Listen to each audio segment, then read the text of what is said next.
அனைவருக்கும் 2025 ஆண்டுக்குரிய புத்தாண்டு நல்வாழ்த்துக்களை தெரிவித்துக் கொள்கிறேன். இது தொடர்பாக நமது கல்லூரியில் சிறப்பாக மத்திய அரசு பணிகள் என்னென்ன, மாநில அரசு பணிகள் என்னென்ன, அவற்றுக்கெல்லாம் நீங்கள் எப்படி அப்ளை செய்யணும், எப்படி நீங்கள் அதில் செலக்ட் ஆகிறீங்க, உங்களுக்கு அதுக்குரிய வழிகாட்டுகளை இன்னைக்கு சொல்லித்தரக்கு இருக்காங்க. திரு ராப்சன் டேவிட் அவர்கள் மாவட்ட வேலைவாய்ப்பு அலுவலர், திரு தங்கவேல் இளநிலை வேலைவாய்ப்பு அலுவலர், திருமதி சரண்யா இளம்நிலை வேலைவாய்ப்பு அலுவலர். 3ஆம் ஆண்டு மாணவர்கள் இன்னும் ஒரு 5 months தான் காலேஜில் இருக்க போகிறீங்க. அதுக்கப்புறம் உங்களோட கேரியரை நீங்கள் கட்டாயமாக சூஸ் பண்ணியிருக்கணும். 2ஆம் ஆண்டு 1ஆம் ஆண்டு மாணவிகள் இப்பொழுதிருந்தே இன்னும் 1 ஆண்டு 2 ஆண்டுகளில் நீங்கள் எப்படியெல்லாம் உங்கள் திறனை மேம்படுத்திட்டு 3rd year முடிச்சு போகிறப்ப கையில் ஒரு ஜாபோட தான் போகிறீங்க. அந்த ஒரு நிகழ்வு தான் அது எப்படி அப்படிங்கிறதுக்கு நமக்கு ஒரு கைட் மட்டம் அப்படின்னு இந்த ஆஃபீஸில் நடந்து இதில் ஏகப்பட்ட புத்தகங்கள், அதாவது என்னென்ன உனக்கு எக்ஸாம் ப்ரிப்பேர் பண்ணணுமோ எல்லா விதமான எக்ஸாமுக்குரிய புக்கும் அங்கே இலவசமாக நீங்கள் எடுத்து படிச்சுட்டு பயன்படலாம். இந்த கையேடானது வெளியிடப்படுகிறது. இந்த கையேடு எந்தெந்த துறையில் வேலைவாய்ப்பு, அடுத்து மேற்கொண்டு படிக்கக்கூடிய படிப்பு தொடர்பானது எல்லா விவரமும் இதில் இருக்குது. இது போக டிஎன்பிசி குரூப் 4க்கு இப்போ புது சிலபஸ் மாற்றிருக்காங்க.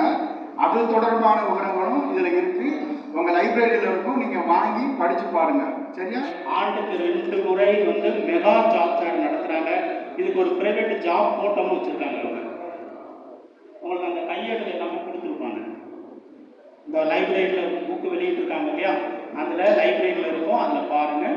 அந்த ப்ரைவேட் ஜாப் போர்ட்டலையும் உங்களை ரெஜிஸ்டர் பண்ணிக்கோங்க. இந்த ஷார்ட் டேர்ம் கோர்ஸ் நான் முதல்வன் ஃபினிஷிங் ஸ்கூல்.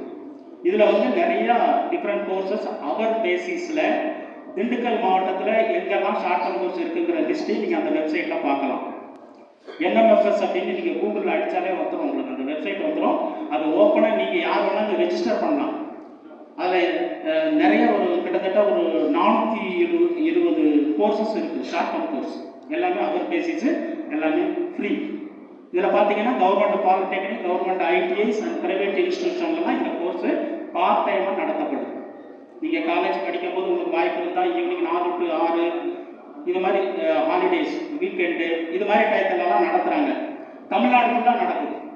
உங்களுக்கு பிடிச்ச கோர்ஸ், உங்களுக்கு என்ன டேலண்ட் இருக்கோ அதை வளர்த்துக்கிறதுக்கு உண்டான கோர்சஸ் என்னவோ அந்த கோர்ஸ் எங்கெங்கே நடக்குதுங்கிற விஷயத்தை கூட நீங்கள் அதை பார்க்கலாம். அந்த ட்ரைனிங் பார்ட்னருடைய டீட்டெயில்ஸ் அதில் இருக்கும், அட்ரஸ், மொபைல் நம்பர் எல்லாமே இருக்கும். நீங்கள் அங்கே போய் ஜாயின் பண்ணலாம். பைசா ஃபீஸ் கட்ட வேண்டாம், ஃப்ரீ, ஃபுல்லாகவே ஃப்ரீ. நீங்கள் பாஸ் பண்ணிட்டீங்க அப்படின்னாக்கா அந்த கோர்ஸ் எண்டில் ஒரு அசஸ்மெண்ட் ஒன்று கண்டிப்பாக பண்ணுவாங்க. அந்த அசஸ்மெண்ட்டில் நீங்கள் வின் பண்ணிட்டீங்க அப்படின்னாக்கா உங்களுக்கு Tamil Nadu skill development corporation certificate கொடுத்துருவாங்க, கவர்மெண்ட் சர்டிஃபிகேட். இந்த லாங் டேர்ம் கோர்ஸுங்கிறது இண்டஸ்ட்ரியல் ட்ரைனிங் இன்ஸ்டிடியூட், ஐடிஐன்னு கேள்விப்பட்டிருப்பீங்க இல்லையா. இந்த ஐடிஐ திண்டுக்கல்ல 3 கவர்மெண்ட் ஐடிஐ இருக்குது. நத்தம் ரோட்டில் பார்த்தீங்கன்னா ஒரு விமனுக்குன்னு தனியாக ஒரு விங் இருக்குது. அப்புறம் கோயட் ஐடிஐ ஒன்று இருக்குது. இது government ITI, pure government ITI. இன்னொன்று ஒட்டன்சத்திரத்தில் ஆரம்பித்து 2 வருஷம் ஆச்சு. இப்போ இந்த இயர் குஜிலியாம்பாறையில் ஆரம்பிக்க போகிறாங்க. இது எல்லாமே நான் சொல்கிறது கவர்மெண்ட் ஐடிஐ. இங்கே எந்த ஃபீஸும் கிடையாது. அண்ட் தென் ஆல் ஸ்டைபண்ட் உண்டு. மந்த்லி 750 ரூபா ஸ்டைபண்ட் உண்டு. 750 per month உங்களுக்கு ஸ்டைபண்ட் எல்லா கேண்டிடேட்டுக்குமே உண்டு. இதில் பெண்களுக்கு இந்த புதுமை பெண் திட்டத்தின் கீழே 1000 ரூபா கூடுதலாக கிடைக்கும். இந்த யூனிஃபார்ம் 2 செட்டு கொடுத்துருவாங்க. அதுக்கு ஸ்டிச்சிங் சார்ஜஸ் உண்டு, சைக்கிள் உண்டு, அண்ட் தென் லேப்டாப் கொடுத்துட்டு இருந்தாங்க, இப்போ நிப்பாட்டிட்டாங்க. Bus pass free. இது மாதிரி எல்லா ஃபெசிலிட்டிஸும் ஃப்ரீயாக இருக்கும். எக்ஸாமினேஷன் ஃபீஸ் மட்டும் தான் நீங்கள் கட்டுற மாதிரி வரும். அதுவும் அதிகம் இல்லை, ஒரு 300 ரூபா 350 ரூபா கட்டுற மாதிரி வரும். அதில் டிஎன் ஸ்கில் ட்ரைனிங் அப்படின்னு அடிச்சாலே போதும். tnskilltraining.gov.in. இந்த டிஎன் ஸ்கில் ட்ரைனிங்னு அடித்தாலே உங்களுக்கு அந்த வெப்சைட் வந்துடும். டிபார்ட்மெண்ட் ஆஃப் எம்ப்ளாய்மெண்ட் ட்ரைனிங் அப்படின்னு போட்டு ஒரு வெப்சைட் வந்துடும். அதில் தமிழ்நாட்டில் எங்கெங்கே கவர்மெண்ட் ஐடிஐ இருக்குது, என்னென்ன கோர்ஸ் அவைலபிளாக இருக்குது அப்படிங்கிற எல்லா தகவல்களுமே இருக்குது. இதில் திண்டுக்கல்லில் பசங்களுக்கு பார்த்திங்க அப்படின்னாக்கா fitter, turner, motor mechanic, welding, wireman, electrician, மிஷினிஸ்ட்டு, spinning technician, AC mechanic, இது மாதிரி ஒவ்வொன்றும் ஒவ்வொரு கோர்ஸாக இருக்குது.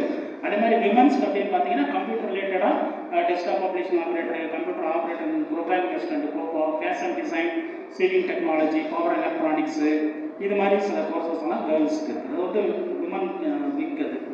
ஸோ இந்த மாதிரி வாய்ப்பெல்லாம் இருக்குது. இதையும் நீங்கள் பயன்படுத்திக்கோங்க. அண்ட் ஒன் மோர் செக்ஷன் என்ன அப்படின்னாக்கா, ஒவ்வொரு ஆண்டும் அதாவது 2 வருஷத்துக்கு ஒருக்க ஒரு வேர்ல்டு ஸ்கில் காம்படிஷன் ஒன்று நம்ம கண்டக்ட் பண்ணுவோம். இல்லை டிசம்பர் வாக்கில் வரும் இந்த இயர்லேயே. இது எதுக்கு அப்படின்னாக்கா, ஒலிம்பிக் கேள்விப்பட்டிருக்கீங்கல்ல, ஸ்போர்ட்ஸுக்கு வந்து ஒரு காம்படிஷன் அப்படின்னாக்கா மிக உயரிய காம்படிஷன் அப்படின்னா ஒலிம்பிக்ஸ் வந்து ஸ்போர்ட்ஸ். அதே மாதிரி இது வந்து என்ன அப்படின்னாக்கா ஸ்கில் ஒலிம்பிக், திறமை ஒலிம்பிக் அப்படின்னு கூட சொல்லலாம். அதாவது திறமை, ஒவ்வொருத்தருக்கும் ஒவ்வொரு திறமை இருக்கும் இல்லையா, அந்த திறமையை வந்து ஒரு காம்படிஷன் வச்சு வேர்ல்டு லெவலில் வந்து அதை எக்ஸாமினேஷன் காம்படிஷனுக்கு நம்ம கொண்டு போவோம். அதுவும் தமிழ்நாட்டு திறன் மேம்பாட்டு கழகத்தின் மூலமாக தான் போவோம். நீங்கள் கோர்ஸ் முடித்தாலும் இல்லை படிச்சுட்டு இருந்தாலும் சரி, எப்போ வேணாலும் இந்த டிசம்பர் 25 டிசம்பர் வாக்கில் உங்களுக்கு நாங்கள் நியூஸ் பேப்பர்லேயும் வர ஆடு, நீங்கள் இந்த வெப்சைட்டே பார்க்கலாம். நீங்கள் வேறு ஒன்றும் இல்லை, வேர்ல்டு ஸ்கில்ஸ் அப்படின்னு அடித்தாலே வந்து கூகுளில், அங்கே நீங்கள் அதில் ரெஜிஸ்டர் பண்ணி பார்ட்டிசிபேட் பண்ணலாம். உங்களுக்கு என்ன திறமை இருந்தாலும் சரி, நான் நல்லா சமைப்பேன் அப்படின்னா அதுவும் பார்ட்டிசிபேஷன் இருக்குது. நான் நல்லா பியூட்டிஷியன் ஒர்க் பண்ணுவேன் அப்படின்னாலும் அந்த ஒரு இது இருக்குது. நான் நல்லா பெயிண்டிங் பண்ணுவேன் அப்படின்னாலும் அதுவும் பண்ணலாம். இல்லை நான் நல்லா 2 வீலர் மெக்கானிக் பண்ணுவேன் அப்படின்னா அது மாதிரி ஒரு கிட்டத்தட்ட ஒரு 54 செக்டார்ஸில் அந்த ஸ்கில் ட்ரைனிங் நடக்கும். ஸோ இதையும் பயன்படுத்திக்கோங்க. ஓகே, இங்கே இருக்க எல்லா பேருமே அடுத்த எக்ஸாமுக்கு நீங்கள் எலிஜிபிள். பிகாஸ் எல்லாருமே 18+ தானே. குரூப் பிக்கு அடுத்து அந்த ஆஃபீஸில் யார் வேலை பார்ப்பாங்கன்னா group C and D. Group C அப்படிங்கிறது CHSL அப்படின்னு ஒரு எக்ஸாம். அதே SSC போர்டு நடத்துவாங்க. Combined higher secondary level exam அதுக்கு பேர். சரியா? கம்பைன்டு ஹையர் செகண்டரி எக்ஸாமுக்கு இங்கே இருக்க அனைவருமே பாஸ் செலக்ட், அதாவது நீங்கள் எல்லாருமே எலிஜிபிள். இப்போ வரக்கூடிய எக்ஸாமுக்கு இனிமேல் தான் வரப்போகுது. கம்பைன்டு இப்போ ஒன்று போயிட்டுருக்கு, இன்னொன்று ரீசெண்டாக நோட்டிஃபிகேஷன் வரப்போகுது. அதுக்கு இங்கே இருக்க எல்லா பேருமே எலிஜிபிள். நீங்கள் எல்லா பேருமே அந்த எக்ஸாம் எழுதுனீங்கன்னா இந்தியாவில் இருக்கக்கூடிய அனைத்து மத்திய அரசு நிறுவனங்களில் நீங்கள் வேலைக்கு போகலாம். ரைட். அதுக்கடுத்து SSC லெவல் எக்ஸாம் நடக்கும். SSCக்கு அதே SSCயில் 10th லெவலில் எக்ஸாம் நடத்துவாங்க. அடுத்து வந்து MTS, மல்டி டாஸ்கிங் ஸ்டாஃப். நம்ம இதில் இங்கே ஆஃபீஸ் அசிஸ்டன்ட் இந்த மாதிரி போஸ்ட் சொல்கிறோம்ல TNPSC மூலமாக, அது மாதிரி MTS நடத்துவாங்க. அதில் இந்தியாவில் இருக்க மத்திய அரசு நிறுவனங்கள் எல்லா விதத்துக்குமே இவங்க SSC மூலம் நடத்துகிறாங்க, MTSும் நடத்துகிறாங்க.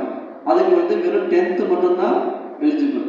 10th பாஸ் பண்ணியிருந்தீங்க, ஒரு டைப்ரைட்டிங் தெரிஞ்சிருந்துச்சுன்னா நீங்கள் மத்திய அரசு நிறுவனத்துக்கு வேலைக்கு போகலாம். ஓகேவா? அப்போது இனிமேல் நோட் பண்ணிக்கங்க. SSC website www.ssc.gov.in. சரியா? எல்லா விதத்துக்குமே கண்டிப்பாக ஸ்மார்ட் ஃபோன் இருக்குன்னு நினைக்கிறேன். ஸ்மார்ட் ஃபோனை ரொம்ப யூஸ்ஃபுல்லாக பயன்படுத்துங்க. அதில் இந்த SSC வெப்சைட்டு உங்கள் லைஃப்பை மாற்றக்கூடிய ஒரு வெப்சைட்டு. சரியா? ஆனுவல் பிளானரை பார்த்துட்டு அதுக்கு அந்த மாதிரி நீங்கள் பிளான் பண்ணுங்கள். ஓகே, UPSC பார்த்துட்டோம், SSC பற்றி சொல்லியிருக்கேன். அடுத்து நம்ம எங்கே போகிறோம்? பேங்கிங். இப்போது நம்ம எல்லாருமே வந்து இங்கே இருக்க எல்லாருக்குமே பேங்க் அக்கௌண்ட் இருக்குது தானே. அந்த பேங்க்கில் போய் நேராக ஒரு ஆஃபீஸில் பார்த்துருப்பீங்க. அவங்க ஃபார்ம் வந்து சைன் போட்டதுக்கப்புறம் தான் அவங்க அக்கௌண்ட்டை ஓப்பன் ஆகிருக்கு. அவங்க வந்து மேனேஜர் இருப்பாங்கள்ல, மேனேஜருக்கு முன்னாடி posting PO, probation officer. State பேங்கை தவிர மற்ற இருக்க அனைத்து வங்கிகளுக்கும் IBPS அப்படின்னு சொல்லக்கூடிய institute of personnel banking selection, அவங்க தான் இந்தியாவில் இருக்கக்கூடிய அனைத்து வங்கிகளுக்கும் ஆள் எடுத்து தராங்க. IBPS எக்ஸாமுக்கு கண்டிப்பாக டிகிரி முடிச்சிருக்கணும். டிகிரிக்கு கீழே கிளர்க்கும் போடுறாங்க. ஆனால் மேக்ஸிமம் IBPSல டிகிரி எலிஜிபிளில் நீங்கள் எக்ஸாம் எழுதணும். எக்ஸாம் எழுதுனீங்கன்னா அதுலேயுமே அப்படி தான் Tier 1 Tier 2 எக்ஸாம் இருக்குது. அதுக்கப்புறம் நீங்கள் பேங்கிங் வேலைக்கு போகலாம். பேங்கிங் வேலை தான் இருக்கிறதுலே ரொம்ப ஒரு ஈஸியானது. காலைல 9 மணிக்கு லாகின் பண்ணிங்கன்னா 5 மணிக்கு லாக் அவுட் பண்ணிட்டு நீங்கள் வந்துடலாம். அதுக்கப்புறம் எந்த ப்ரெஷரும் கிடையாது. அதுக்கப்புறம் நீங்கள் பெண்டிங் வச்சிங்கன்னா அந்த ஒர்க்கு தான் பார்ப்பாங்க. அவ்வளோதான் உங்களுடைய ஒர்க்கு. கவர்மெண்ட் ஹாலிடே யூஸ் பண்ணிக்கலாம். அதுக்கப்புறம் உங்களுக்கு இந்த பேங்கிங் தரக்கூடிய லோன்ஸு எல்லாமே அவைல் பண்ணிக்கலாம். உங்களுடைய லைஃப் ஸ்டைலு ரொம்ப சூப்பராக இருக்கும். ஓகே, அடுத்து வந்து பேங்கிங் பார்த்துட்டோம். அதுக்கப்புறம் இப்போ ரொம்ப ரீசெண்டாக ஒரு நோட்டிஃபிகேஷன் வந்திருக்கு. அது என்னன்னா, இதுக்கு முன்னாடி குரூப் எக்ஸ் குரூப் ஒய் அப்படின்னு எடுத்துக்கிட்டு இருந்தாங்க. இந்தியாவிலே பவர்ஃபுல்லான ஒரு 3 ஃபோர்ஸ் உங்களுக்கு தெரியும் தானே, 3 கலர் ஜாப் அப்படின்னு சொல்லுவாங்க. 3 கலர்ஸ் உள்ள ஜாப் என்னென்ன? Army, navy, air force. இந்த 3 கலர்லேயே ஏதாச்சும் ஒரு கலரில் நீங்கள் போயிட்டீங்கன்னா உங்கள் லைஃப் செட்டில்டு. அப்படி தானே? இப்போ லேட்டஸ்ட்டாக வர 7ஆம் தேதி நோட்டிஃபிகேஷன் ஓப்பன் ஆக போகுது. இன்னைக்கு தேதி எத்தனை? 3. 7ஆம் தேதி அக்னிவீர் வாயு அப்படிங்கிற ஒரு நோட்டிஃபிகேஷன் வரப்போகுது. இங்கே இருக்க அத்தனை பேருமே இதுக்கு எலிஜிபிள். 17 வயசு முதல் 21 வயசு அல்லது 23 வயசு 24 வயசு 17 to 24 இருக்க அனைவருமே இதுக்கு எலிஜிபிள். +2ல் ஆர்ட்ஸ் ஸ்ட்ரீம் அல்லது சயின்ஸ் ஸ்ட்ரீம் இது முடிச்சிருந்தீங்கன்னா நீங்கள் அப்ளை பண்ணலாம் ஜென்ரலாக. அதுக்கப்புறம் டிஃபார்ம் பிஃபார்ம் படிச்சிருந்தவங்க உங்கள் ஃப்ரெண்ட்ஸ் சர்க்கிளில் அல்லது உங்கள் வீட்டில் யார் இருந்தாங்கன்னா அவங்களும் பெர்மனெண்ட் ஜாபுக்கு அப்ளை பண்ணலாம். சரியா? இந்த அக்னிவீர் வாயுன்றது உங்களை ஒரு 4 வருஷம் நீங்கள் ஒரு எக்ஸாம் எழுதணும். கொச்சினில் போய் எக்ஸாம் நிறைய பேர் அப்ளை பண்ணிங்கன்னா சென்னையிலே அல்லது கோயம்புத்தூர்லேயே திருச்சியிலே சென்டர் கொடுத்துருவாங்க. அவங்க சொன்ன விஷயம் என்னன்னா, அன்றைக்கி நாங்கள் மீட்டிங் சார்போடு அட்டன் பண்ணும்போது சவுத்து ஜோனில் இருந்து குறிப்பாக தமிழ்நாடு, ஆந்திரா, கேரளாவில் வந்து அப்ளிகேஷனே வரமாட்டேங்குது. அதனால் நாங்கள் வந்து ஒரு சென்டரே போட முடியல அப்படின்னு சொல்கிறாங்க. எந்த மத்திய அரசு எக்ஸாம்னாலும் நம்ம சவுத் ஜோன்லேருந்து அப்ளிகேஷனே நிறைய போக மாட்டேங்குது அப்படின்றாங்க. எல்லா பேருமே வருஷத்தில் ஒரு 2 வருஷம் ஆயிரும் டிஎன்பிசிலாம் ப்ரிப்பேர் பண்ணி இது பண்ணுறதுக்கு. அதுக்கு நீங்கள் ரெடியாக இருக்கீங்க. ஆனால் ஒரே வருஷத்தில் ஒரு 6 மாதத்துக்குள்ளே நீங்கள் எக்ஸாம் எழுதி கிளியர் பண்ணி போயிடலாம். அதில் ஏன் இன்ட்ரெஸ்ட் காட்ட மாட்டாங்க அப்படின்னு சொல்கிறாங்க. ஓகே, அது ஒரு இந்த ஏர்ஃபோர்ஸில் அக்னிவீர் வாயுன்றது இப்போ வரப்போகுது. இதுக்கு அப்ளை பண்ணிங்கன்னா கொச்சினில் உங்களுக்கு வந்து எக்ஸாம் நடக்கும். அப்புறம் எக்ஸாம் முடிஞ்சோடனே ஒரு சைக்கோமேட்ரிக் டெஸ்ட் நடக்கும். அது முடிஞ்சோடனே உங்களோட சர்டிஃபிகேட் வெரிஃபிகேஷன், மெடிக்கல் டெஸ்ட்டு முடிச்சுட்டு நீங்கள் வந்து ஈஸியாக வேலைக்கு போயிடலாம். சரியா? உங்கள் லைஃப் ஸ்டைலு செம்மையாக மாறிடும். 4 வருஷம் நீங்கள் ஒர்க் பண்ணணும். ஒர்க் பண்ணதுக்கப்புறம் அதுக்கப்புறம் ஒரு எக்ஸாம் வைப்பாங்க. இல்லைங்கன்னா நீங்கள் அந்த எக்ஸாம் எழுதி பெர்மனெண்ட்டாக போய்க்கலாம். அதாவது 4 வருஷம் போதும் அப்படின்னா நீங்கள் அதுக்கப்புறம் ஒரு மினிமம் 10 lakhs கையில் கொடுத்துருவாங்க. அப்புறம் மிச்சர்வாலாம் உங்களுக்கு கம்யூனிகேட்டாக கிடைக்கும், வந்துடலாம். சரியா? அதுக்கப்புறம் அந்த சர்டிஃபிகேட் தருவாங்க. அந்த சர்டிஃபிகேட்டை வச்சு ஸ்டேட் அண்ட் சென்ட்ரல் கவர்மெண்ட்டில் நீங்கள் போகலாம். என்சிசியில் இருக்கவங்களுக்கு அதில் ஸ்பெஷலாக ஒரு 5 மார்க் வரைக்கும் தராங்க. சரியா? இது ரொம்ப முக்கியமானது. இம்மிடியட்டாக நீங்கள் ஏர்ஃபோர்ஸில் ஜாயின் பண்ணணும்னா 7ஆம் தேதி வரக்கூடிய இந்த நோட்டிஃபிகேஷனில் கண்டிப்பாக நீங்கள் அப்ளை பண்ணுங்கள். அதில் இந்த சயின்ஸ் ஸ்ட்ரீம் இருக்கிறவங்களுக்கு அதிக வாய்ப்பு. அப்ளை பண்ணிட்டு எக்ஸாம் எப்படி இருக்குன்னு போய் பாருங்கள். ஓகே, ஐபிபிஎஸ்க்கு வருவோம். ஐபிபிஎஸ் முடிஞ்சிருச்சா? அடுத்து எஸ்பிஐ பேங்க் என்ன பண்ணுவாங்கன்னா தங்களுக்கு தேவையான அலுவலர்களை தாங்களே தேர்ந்தெடுத்துக்குவாங்க. ஏன்னா அது பெரிய வங்கிகளின் வங்கி மாதிரி. எஸ்பிஐக்கு பிஓ, கிளர்க்கு எல்லா பதவிகளும் எஸ்பிஐ தனியாக ரெக்ரூட்மெண்ட் பண்ணி எடுத்துக்குவாங்க. அது ஒரு இது. அடுத்து ஆர்பிஐ வங்கி பற்றி யாரும் கேள்விப்பட்டிருக்கீங்களா? எல்லாரும் பணம் வச்சிருப்பீங்க தானே?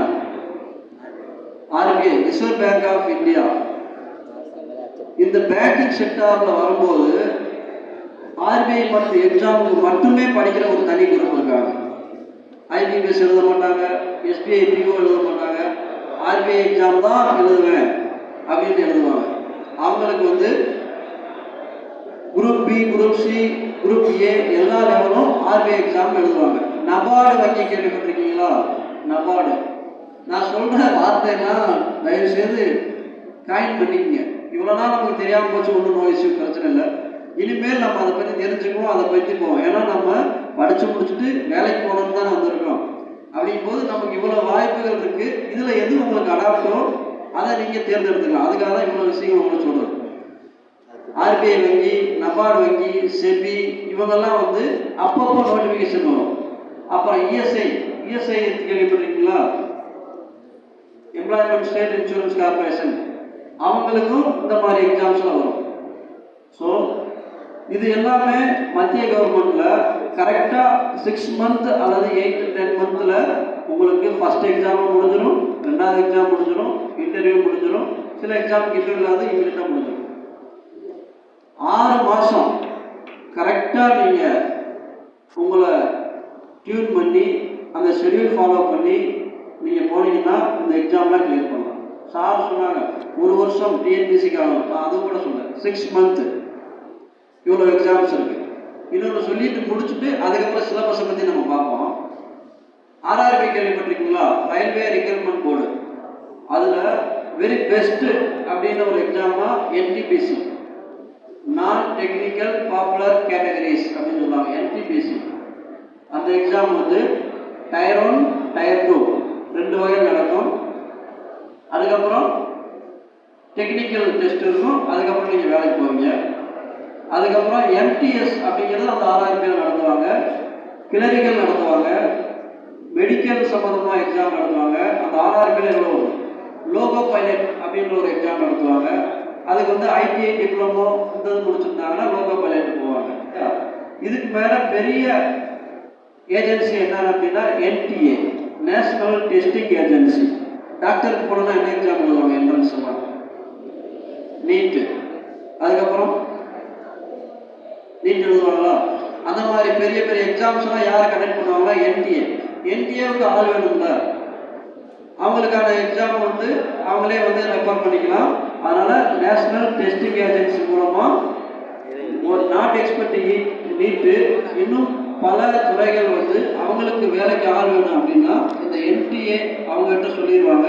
அவங்க எக்ஸாம் நடத்திட்டு அவங்களுக்கு ரிசல்ட் கொடுத்துருவாங்க, அவங்க அதன் மூலமாக எடுத்துக்கலாம். அப்போ இந்த போர்ட்ஸ்லாம் நீங்கள் நோட் பண்ணணும். இவ்வளோ நேரம் நான் பேசுனது எல்லாமே ஒரே ஒரு வெப்சைட்டில் இருக்குது. அந்த ஒரு வெப்சைட்டையாவது நீங்கள் தினமும் போய் பார்த்தீங்கன்னா ஆல் ஓவர் இந்தியாவில் சென்ட்ரல் கவர்மெண்ட்டில், ஸ்டேட் கவர்மெண்ட்டில், குவாசி கவர்மெண்ட்டில் என்னென்ன வேலைவாய்ப்புகள் இருக்குது அப்படிங்கிறத syllabus, notification date, closing date, எவ்வளோ ஃபீஸ் ஸ்ட்ரக்சர் எல்லாமே அழகாக டேபிள் போட்டு வந்துடும். அதில் நீங்கள் பதிஞ்சு வச்சிட்டிங்கன்னா ரிமைண்டரே வந்துடும். இன்றைக்கி உங்களுக்கு இந்த எக்ஸாம் இருக்குது போய் எழுது அப்படின்ற மாதிரி. அந்த வெப்சைட்டை தயவுசெய்து அப்படியே மெமரி பண்ணிக்கங்க. www.freejobsalert, சரியா? ஃப்ரீ ஜாப் அலர்ட் அப்படின்ற ஒரு வெப்சைட்டு. சிலபஸ் பார்த்தீங்கன்னா ஒரு 4 டாபிக் தான். Aptitude, reasoning, general studies, general English. ஒவ்வொரு டாபிக்லேயும் 25 கொஸ்டின் கேட்பாங்க. பேங்கிங் போகிறவங்களுக்கு எக்ஸ்ட்ரா கம்ப்யூட்டர் படிக்கணும், கம்ப்யூட்டர் பற்றின பேசிக். அது ஒரு பேங்கிங் போகும்போது அதே 4 டாபிக்கு 25 கொஸ்டின், 100 மார்க்கு. இதில் என்னென்னா டிஎன்பிசியை பொறுத்தளவுக்கு உங்களுக்கு 3 மணி நேரம் முழுசாக கொடுத்துருவாங்க. 3 மணி நேரத்தை நீங்கள் எப்படி வேணால் பயன்படுத்தலாம். ஆனால் central government exam, banking exam போனீங்கன்னா ஆன்லைன் எக்ஸாம் தான் அட்டன் பண்ண முடியும். அந்த டைம் டியூரேஷனுக்குள்ள 120 மினிட்ஸ் அல்லது 1.5 hour, 150 மினிட்ஸ் இந்த மாதிரி டைம் கொடுத்துருவாங்க. செஷனல் கட்டாகவும் இருக்கும். இப்போ 4 யூனிட் இருக்குன்னா மினிமம் மார்க் ஒவ்வொரு யூனிட்லேயும் நீங்கள் எடுத்தீங்கன்னா தான் நீங்கள் அடுத்த Tier 2க்கு கிளியர் பண்ண போவீங்க. ஓகே. ஜென்ரல்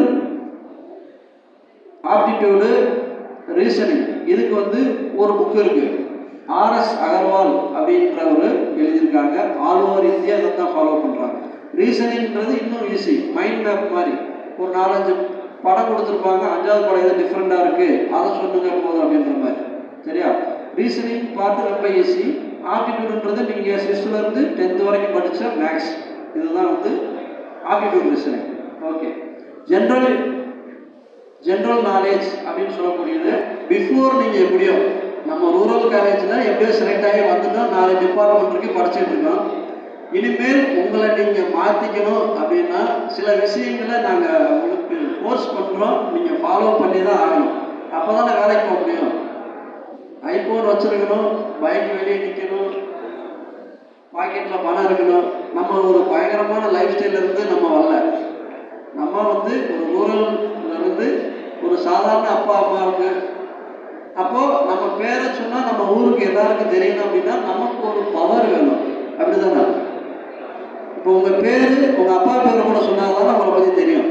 ஆனால் நீங்கள் ஒரு கவர்மெண்ட் ஜாபுக்கு போனீங்கன்னா உங்கள் நேம் சொன்னால் குறைந்தபட்சம் உங்கள் கிராமத்துக்கு தெரியும், பவரை பொறுத்து உங்களுடைய தாலுகாவுக்கு தெரியும், இன்னும் மேலே போனீங்கன்னா ஒரு மாவட்டத்துக்கே உங்கள் பேரை பற்றி தெரியும். அப்போ நீங்கள் சூஸ் பண்ணுற கவர்மெண்ட் ஜாப்பினுடைய அந்த பவர், அந்த ரேடியேஷன் வந்து எதுவாக இருக்கணும்னு இன்னைக்காவது நீங்கள் முடிவு பண்ணிட்டு போங்க. ஓகே, சிலபஸ் வாங்க. ஹலோ, சிலபஸ் ஜென்ரல் நாலேஜுக்கு நியூஸ் பேப்பர் படிக்கணும்.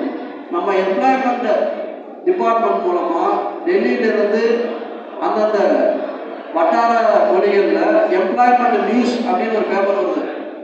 ஒவ்வொரு சனிக்கிழமையும் வாரம் சனிக்கிழமை அந்த எம்ப்ளாய்மெண்ட் நியூஸ் வரும். அதை நீங்கள் கண்டிப்பாக ஃபாலோ பண்ணணும். அதில் தான் வேலை வாய்ப்புகள் என்னென்ன இருக்குது அப்படிங்கிற முழு தகவல் வந்து வரும். சரி, நம்ம லைஃப்பில் முன்னேறி போகிறதுக்கும் தொலைச்சறதுக்கும் நம்ம காரணம் வந்து நம்ம ஃப்ரெண்ட்ஸ் தான். உண்மையிலுமே கரெக்டான ஃப்ரெண்ட்ஸை தேர்ந்தெடுத்தவங்க கண்டிப்பாக அவங்க லைஃப்பில் கரெக்டான இடத்துக்கு போயிடுவாங்க. நான் தப்பாக சொல்ல, 100% உண்மை. நம்ம ஃப்ரெண்டுக்கு தான் நம்மளை பற்றின நல்ல விஷயங்களும் தெரியும், கெட்ட விஷயங்களும் தெரியும். அதனால் உங்கள் ஃப்ரெண்டை கரெக்டான ஃப்ரெண்டை தேர்ந்தெடுத்துட்டீங்கனாலே உங்கள் லைஃப்பில் செட்டில்டு. இல்லைன்னா அப்புறம் ரெசியூமை தூக்கிட்டு தெருவாக அலையணும். டிகிரி முடிச்சிருச்சுன்னா அடுத்து நம்ம மேரேஜ் போகணும், லைஃப் ஸ்டைலில் மாற்றணும், இதெல்லாம் இருக்குல்ல. ஒரு வேலை வாய்ப்புக்கு போனோம் அப்படின்னா எப்படி போவீங்க, ரெசியூமில் என்ன எழுதுவீங்க?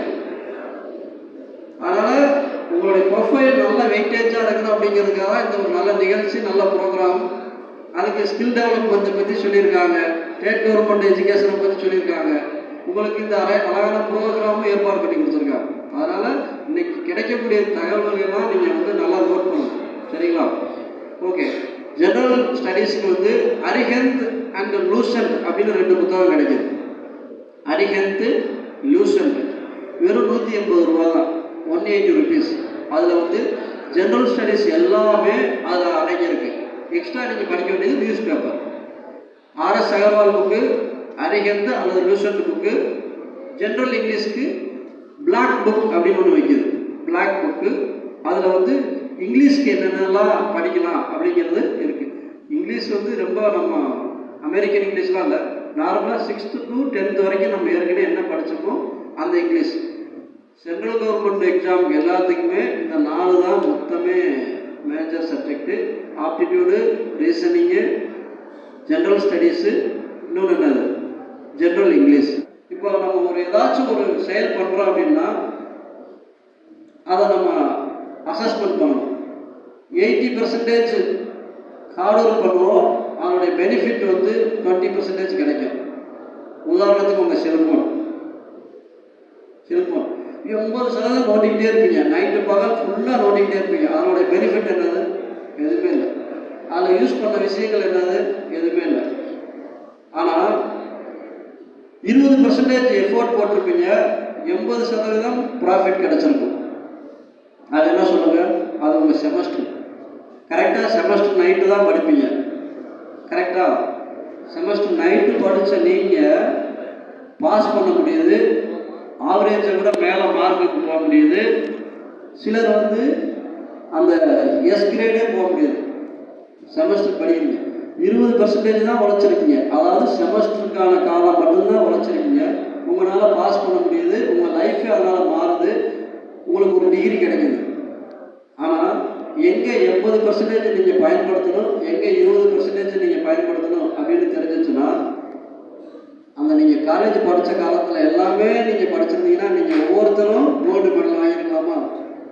வாங்கலாம். இப்போ கூட ஆரம்பித்தாலும் வாங்கலாம். அதனால் நம்ம எந்த செயல் செஞ்சாலும் எதுக்கு அதிக நேரம் பயன்படுத்துகிறோம் அப்படிங்கிறத நீங்கள் கண்டிப்பாக தெரிஞ்சு வச்சுக்கணும். ஓகேவா? இன்னொரு விஷயம், நம்ம வேலைவாய்ப்பு துறை மூலமாக ஒரு வெப்சைட் இருக்குது, யூடியூப் சேனல் இருக்குது.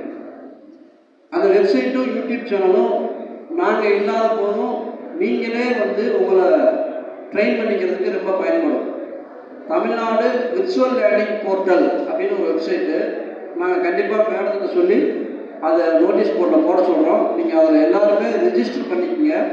பண்ணிட்டீங்கன்னா என்னென்ன நோட்டிஃபிகேஷன் வருது, எந்த எக்ஸாமுக்கு எப்படி ப்ரிப்பேர் பண்ணலாம், அதுக்கான சிலபஸ்க்கான வீடியோஸ் எல்லாமே நாங்கள் அப்டேட் பண்ணிகிட்டே வரோம். கரண்ட்டில் இன்னைக்கு வரைக்கும் நியூ சிலபஸ் வரைக்கும் அப்டேட் பண்ணிட்டே வரோம். அதை நீங்கள் பார்த்துக்கலாம். யூடியூப்பில் டிஎன் கெரியர் சர்வீஸ் அப்படின்னு யூடியூப் சேனல் நம்ம கவர்மெண்ட் இது.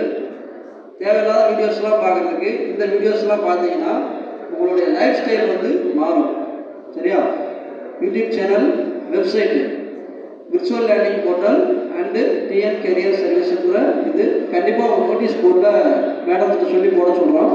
அதை நீங்கள் ஃபாலோ பண்ணுங்கள். சரியா? ஒரு திருக்குறள் சொல்லி முடிச்சிடலான்னு இருக்கேன். ஹலோ, திருக்குறளாக தெரியுதாங்க? திருக்குறள் மூலமாக இன்னைக்கு நிறைய விஷயங்கள், நமக்கு நிறைய தத்துவம் அது இதெல்லாம் நமக்கு தேவையில்லை. திருக்குறளே போதும். அதுலேயே படிக்கிறவங்களுக்கு ஒரு 10 குறள் தெரிஞ்சால் போதும். காலம் பெறுதல் அப்படின்னு ஒரு அதிகாரம் இருக்கா, படிச்சிருப்பீங்க. அதில் முதல் 3 குறள் என்ன சொல்லும், அடுத்த 3 குறள் என்ன சொல்லும், அடுத்த 4 குறள் என்ன சொல்லணும்னு பிரித்து இப்போலாம் போட்டிருக்காங்க. அதில் அந்த குறள் பூரா நீங்கள் படிங்க. எப்போல்லாம் நீங்கள் மைண்ட் அப்செட் ஆகிறீங்களோ அந்த குறளை படிச்சிங்கன்னா கண்டிப்பாக பூஸ்ட் ஆகிடும். ஆனால் அந்த திருக்குறளில் இந்த இடத்துக்கு தேவையான ஒரு குறள் என்னென்னா, வினைவெளியும் தன்வெளியும் மாற்றார் வழியும் துணைவெளியும் தூக்கி செயல். அந்த குறள் படிச்சிருக்கீங்களா? வினைன்னு என்ன? ஒரு செயல். அப்போது நாங்கள் வந்து இங்கே வந்திருக்கோம் அப்படின்னா என்ன செயல் நீங்கள் செய்யலாம் அப்படிங்கிறத நாங்கள் சொல்லிட்டோமா? வினைவெளியும் உங்கள்கிட்ட என்ன பாசிட்டிவ் நெகட்டிவ் இருக்குன்னு இன்னைக்கு கண்டிப்பாக நீங்கள் கண்டுபிடிச்சிருப்பீங்க.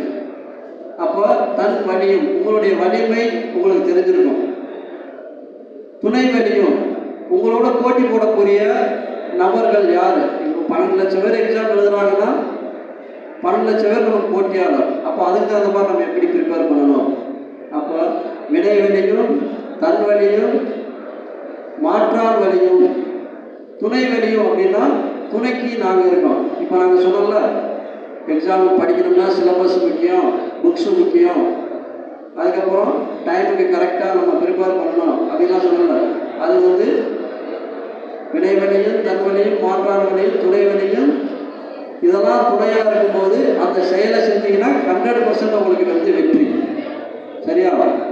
அதனால் இங்கே இருக்க அனைவருமே நம்ம வந்து எலைட் பீப்புள் கிடையாது, எலைட்டாக கண்டிப்பாக மாறுவோம்.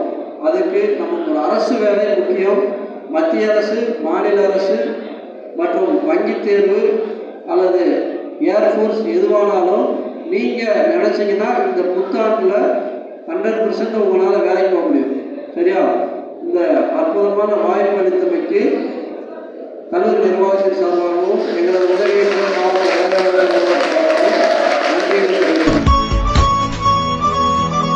கண்ணால் படிப்பது கேட்டுக்கொள், கால் பதிவுகள் அழியாது.